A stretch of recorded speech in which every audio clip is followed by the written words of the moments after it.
नमस्कार दोस्तों, स्वागत है आपका हमारे YouTube चैनल वीटू नर्सिंग पे।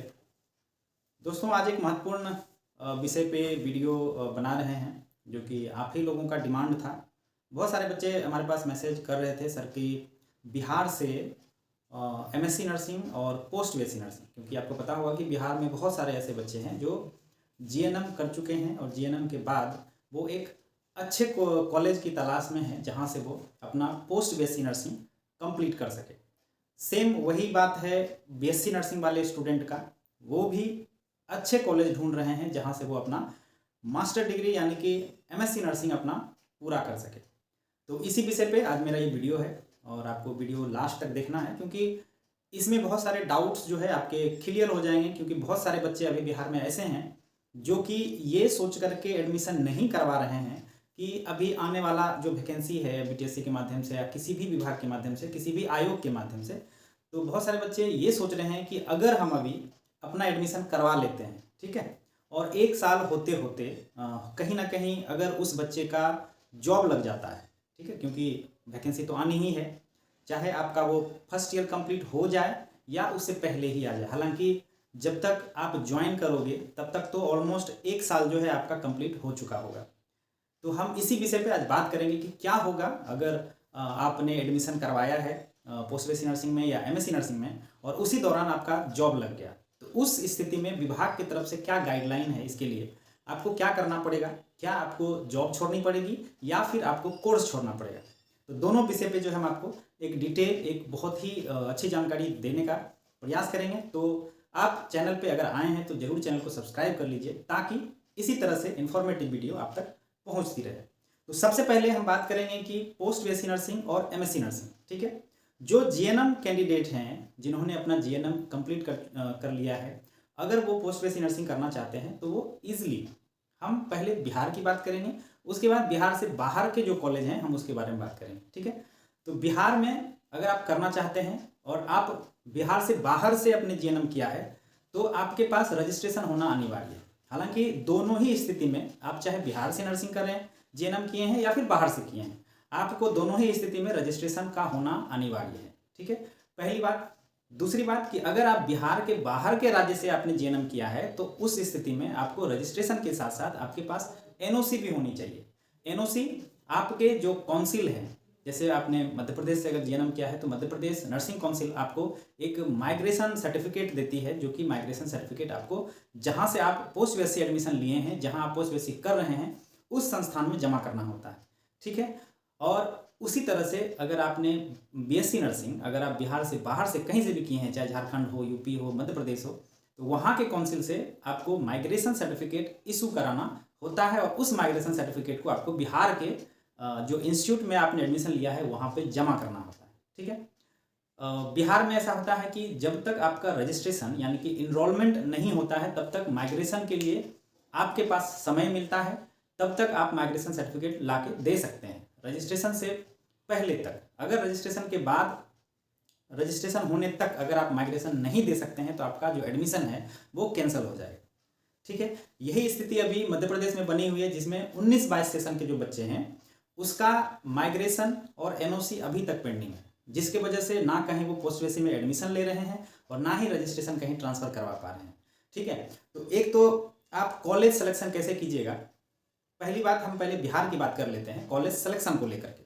ठीक है। तो कॉलेज सिलेक्शन को लेकर के सबसे पहली बात, एक तो क्या होता है कि बच्चों के बीच एक INC और SNC, INC बोले तो इंडियन नर्सिंग काउंसिल और SNC कहें तो स्टेट नर्सिंग काउंसिल, ये दोनों चीज़ों को आपको सबसे पहले समझना होगा, ठीक है।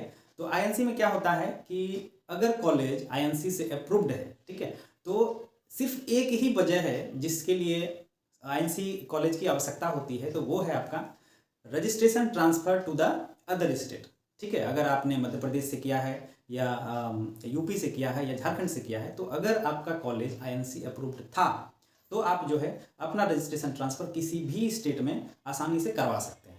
हालांकि ये बहुत ही गंभीर मामला है और इस पर बहुत सारे ऐसे बच्चे हैं जो सुप्रीम कोर्ट, हाई कोर्ट तक पहुँचे हैं, लेकिन अभी तक इसमें जो स्पष्टता है वो अभी तक नहीं हुई है, ठीक है। तो इस चीज़ के बारे में हम आपको बाद में कभी डिटेल में बताएंगे। फिलहाल आप INC का महत्व जो है वो समझिए।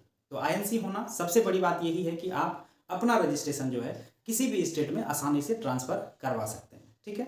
दूसरा, स्टेट नर्सिंग काउंसिल से क्या होता है कि जिस स्टेट में आप एडमिशन ले रहे हैं आपका कॉलेज सिर्फ उसी स्टेट से जो है एफिलिएटेड है। ठीक है। तो यहाँ पे बहुत सारे ऐसे कॉलेज हैं, बहुत सारे ऐसे ब्रोकर हैं जो कि आईएनसी के नाम पे ही 1-2 लाख रुपए फीस जो है अधिक लेते हैं। जबकि अगर आप ध्यान से सोचिएगा आईएनसी को लेकर के तो इसका बेनिफिट ज़्यादा कुछ नहीं है। खास करके जो बिहार के बच्चे हैं उसके लिए ज़्यादा बेनिफिट नहीं माना जाता। क्यों? क्योंकि बिहार के बच्चे बहुत ही कम बच्चे, आई थिंक 5% ऐसे बच्चे होंगे जो कि बिहार छोड़ करके अदर स्टेट में नर्सिंग में खास करके वो अपना करियर बनाना चाहते हैं। ठीक है। बाय सेंस हम ये कह सकते हैं कि आप बिहार में तो इतना अच्छा करियर है अभी नर्सिंग में, अभी फ़िलहाल कहा जाए तो बिहार में बहुत ही स्कोप है नर्सिंग के लिए। लेकिन अगर आप दूसरे स्टेट में जाते हैं तो ना वहाँ पे इतनी ज़्यादा संख्या में वैकेंसी आती है और ना ही वहाँ पे एक अच्छा पैकेज जो है जैसे जिस तरह से बिहार में मिलता है उस तरह से वहाँ पे दिया जाता है। तो जो बिहार के बच्चे हैं वो बिहार से अगर करते हैं तो उन्हें एसएनसी यानी कि स्टेट नर्सिंग काउंसिल से भी अगर आप करते हैं तो आपको कोई समस्या नहीं है। ठीक है। आईएनसी अगर आपका कॉलेज नहीं भी है तो आपको कोई दिक्कत नहीं है। ठीक है। बशर्ते आपका कॉलेज जो है जो आपका स्टेट है, जैसे कि हम बिहार की बात करें तो बीएनआरसी से एफिलिएशन बहुत ज़रूरी है। वहाँ के जो यूनिवर्सिटीज़ है, हालांकि अभी देखिए बिहार में जितने भी यूजी और पीजी कोर्सेज होते हैं नर्सिंग में, चाहे बीएससी नर्सिंग, एमएससी नर्सिंग या पोस्ट बीएससी नर्सिंग, उनका सारा का सारा जो एफिलिएशन होता है, एफिलिएटेड यूनिवर्सिटी जो है वो आपका बिहार हेल्थ यूनिवर्सिटी बन गया है। इससे पहले आर्यभट्ट यूनिवर्सिटी जो है हुआ करता था। ठीक है।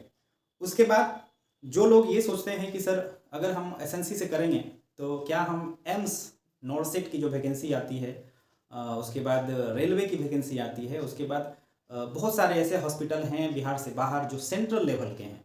ठीक है। तो क्या हम उसमें भर सकते हैं या नहीं भर सकते हैं? तो डेफिनेटली भर सकते हैं, बिल्कुल भर सकते हैं। ठीक है। ऐसा कहीं भी नहीं लिखा हुआ है कि अगर आप आईएनसी कॉलेज नहीं है तो आप नहीं भर सकते।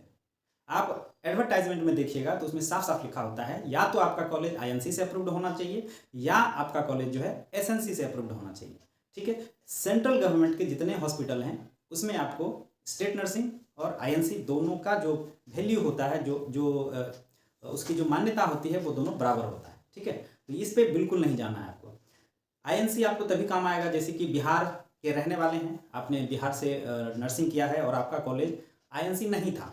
ठीक है। तो आप अब जब झारखंड में वैकेंसी आएगा मान लेते हैं तो झारखंड के वैकेंसी को आप नहीं भर सकते। क्यों नहीं भर सकते? क्योंकि अगर आपका जो रजिस्ट्रेशन है वो बिहार से है और आपका कॉलेज जो है आईएनसी से नहीं है तो आप अपना रजिस्ट्रेशन को बिहार ट्रांसफ़र नहीं करा सकते। बस यही एक समस्या है जिससे आईएनसी खोजा जाता है। कोई भी कोर्स अगर आप बिहार से बाहर से कर रहे हैं और आप रहने वाले बिहार के हैं तो बेहतर होगा कि आप आईएनसी ही चुनें, क्योंकि अभी का जो नियम है बीएनआरसी का उसमें साफ साफ लिखा हुआ है कि आईएनसी होना अनिवार्य है, आईएनसी सुटेबिलिटी अनिवार्य है। आज तक नियमावली जब से बना है तब से लोगों को ये भी नहीं समझ में आ रहा है कि नियमावली में एक बातें और लिखी हुई है जो कि आईएनसी सुटेबिलिटी को लेकर के लिखा हुआ है।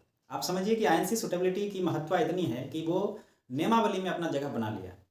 तो जो बच्चे अदर स्टेट से करके आए हैं तो उनके लिए आईएनसी सुटेबिलिटी लेटर जो है बहुत ही महत्वपूर्ण है और आपको बनाना चाहिए। ठीक है। और अब बात करें कि क्या होगा, अब बात करें कि कॉलेज का सिलेक्शन कैसे करें। तो हमने आपको अभी कॉलेज का जो सिलेक्शन है उसके बारे में हमें आपको बता दिया है कि अगर आप बिहार में ही जॉब करना चाहते हैं या आप एम्स की तैयारी करना चाहते हैं, रेलवे की तैयारी करना चाहते हैं, सेंट्रल हॉस्पिटल में जितने भी सेंट्रल हॉस्पिटल हैं अगर आप उसके लिए तैयारी करना चाहते हैं तो ये बिल्कुल नहीं है कि आपके पास आईएनसी है या नहीं है। ठीक है। आपके पास सिर्फ रजिस्ट्रेशन यानी कि आरएन और आरएन नंबर होना अनिवार्य है, चाहे वो स्टेट नर्सिंग से हो या फिर आईएनसी से हो। ठीक है। तो कॉलेज का सिलेक्शन अच्छे से कीजिएगा, जहाँ आपको सस्ता मिले। अगर खास करके बिहार के बच्चों के लिए बता दें कि जहाँ आपको सस्ता मिल रहा है, ठीक है, कॉलेज जा करके विजिट करें। कॉलेज विजिट करके जहाँ आपको सस्ता मिले, कम से कम में फीस मिले, वहाँ पे आप ले लीजिए। ठीक है। क्योंकि बिहार में जितने कॉलेज ओपन हो रहे हैं वो सब के सब जो है बिहार हेल्थ यूनिवर्सिटी से एफिलिएशन है उसका, बीएनआरसी से एफिलिएशन है उसका। तो एफिलिएशन आपको चेक कर लेना है, बाकी फीस में आप कम से कम में जहाँ आपको लगे अच्छा वहाँ पे आप ले सकते हैं। ठीक है। अब बात करें कि जॉब के दौरान आपका जो कोर्स है, चाहे वो पोस्ट बीएससी के लिए है या एमएससी के लिए है, तो अगर आप कोर्स के दौरान आपका जॉब हो जाता है तब क्या होगा। ठीक है। ये विषय पे है, थोड़ा सा आपको हम बता दें, आपको थोड़ा सा गंभीर होकर सुनना है कि अगर आपने जैसे कि अभी एडमिशन लिया, अभी जो है ये 24-25 का सत्र है, अभी आप अगर एडमिशन लेते हैं आप तो आपका जो फर्स्ट ईयर का कंप्लीशन होगा वो आपका 25 के, ये तो 25 ऑलरेडी है, 26 के फरवरी मार्च में माना जाएगा। ठीक है, बाय द वे अभी वैकेंसी अगर मार्च अप्रैल में इसका एडवर्टाइजमेंट आता है, उसके बाद एग्ज़ाम होंगे, उसके बाद आपका काउंसलिंग होगा, तब जा करके कहीं ज्वाइनिंग होगा। तो मान के चलें कि इसमें अगर 1 साल का समय लग रहा है और आपको ज्वाइनिंग से पहले पहले तक आपका फर्स्ट ईयर कंप्लीट हो चुका है या फिर फर्स्ट ईयर कंप्लीट नहीं हुआ है और आपका एनरोलमेंट हो गया है या आपका एडमिशन हो गया है, ठीक है, तो उस स्थिति में बिहार स्वास्थ्य विभाग का जो गाइडलाइन कहता है वो ये कहता है कि जिस संस्थान में आपकी ज्वाइनिंग होनी है, ठीक है, जो संस्थान आपको अलॉट किया गया है, बिहार में हॉस्पिटल को अलॉट किया गया है, चाहे वो CSC हो, PSC हो, मेडिकल कॉलेज हो या सदर हॉस्पिटल हो, तो ज्वाइनिंग के समय यानी कि योगदान के समय आपको एक पत्र लिखना है। ठीक है, एक पत्र लिखना है उस संस्थान को जहाँ पे आप ज्वाइन कर रहे हैं और उस संस्थान में आपको ये बताना है कि सर हम ये कोर्स कर रहे हैं और मेरा ये सत्र अभी चल रहा है और बाकी के सत्र जो है हमारे बाकी हैं। ठीक है, और उस स्थिति में आप जो है क्या कर सकते हैं, नो पे नो वर्क या नो वर्क नो पे। ठीक है, एक नियम है का हेल्थ विभाग का, जिसमें आप नो वर्क नो पे छुट्टी पे जा सकते हैं। ठीक है, वो छुट्टी पे जाने के बाद आपका क्या होगा, जब तक आपका सेशन चलेगा, ठीक है, जब तक आपका सेशन चलेगा तब तक आप नो वर्क नो पे यानी कि एक शिक्षा के लिए होता है, एक एजुकेशनल लीव होता है, ठीक है, उसे लेकर के आप सबसे पहले अपना जो है शिक्षा को पूरा करिएगा, जो आप कोर्स कर रहे हैं वो कोर्स को पूरा कीजिएगा। उसके बाद वापस से उसी संस्थान में, जो संस्थान आपको आप जहां योगदान दिए थे उसी संस्थान में आपको वापस से योगदान देना है। ठीक है, तो ये होगा कि नो वर्क नो पे, मतलब आप काम नहीं कर रहे हैं और ना ही आपको पेमेंट मिल रहा है।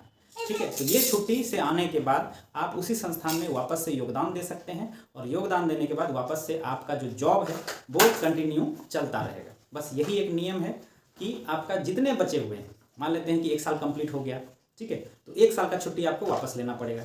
अब मान लेते हैं कि 6 महीना बाकी है, तो 6 महीना का आपको छुट्टी लेना है, यानी जिस संस्थान से आप कोर्स कर रहे हैं उस संस्थान से कोर्स कंप्लीशन सर्टिफिकेट लेना है आपको। ठीक है, कोर्स कंप्लीशन सर्टिफिकेट ले करके आप वापस से जो है उस संस्थान में जा करके योगदान कर सकते हैं। बस यही एक नियम है और बहुत अच्छा नियम है। अगर आप करना चाहते हैं पोस्ट BSc MSc नर्सिंग तो आप ज़रूर ले लें और लेने के बाद जब तक आपका ज्वाइनिंग होता है उस दौरान आप पढ़ाई कीजिए। जैसे ही आपका जॉब होता है तो आप जो है नो वर्क नो पे जा करके अपनी शिक्षा जो है उसको पूरी कर सकते हैं। ठीक है, उसके बाद आप वापस से ज्वाइन कर सकते हैं, कोई प्रॉब्लम नहीं है। ठीक है दोस्तों, तो बस इस विषय पे बस इतना ही जानकारी था और अगर आपको ये जानकारी अच्छा लगे तो ज़रूर हमें कमेंट करके बताइएगा। और वापस से अगर आपको किसी विषय पे या फिर किसी चीज़ के लिए आपके पास डाउट है तो आप हमें ज़रूर कमेंट करके बताएं, हम प्रयास करेंगे कि उसके बारे में आपको जानकारी दे सकें। ठीक है दोस्तों, अगर आप चैनल पर नए आए हैं तो प्लीज़ चैनल को सब्सक्राइब कर दीजिएगा, क्योंकि बिहार के नर्सिंग जगत से जुड़ी जानकारी के लिए ये चैनल सर्वोत्तम और सर्वश्रेष्ठ माना गया। ठीक है दोस्तों, थैंक यू, धन्यवाद।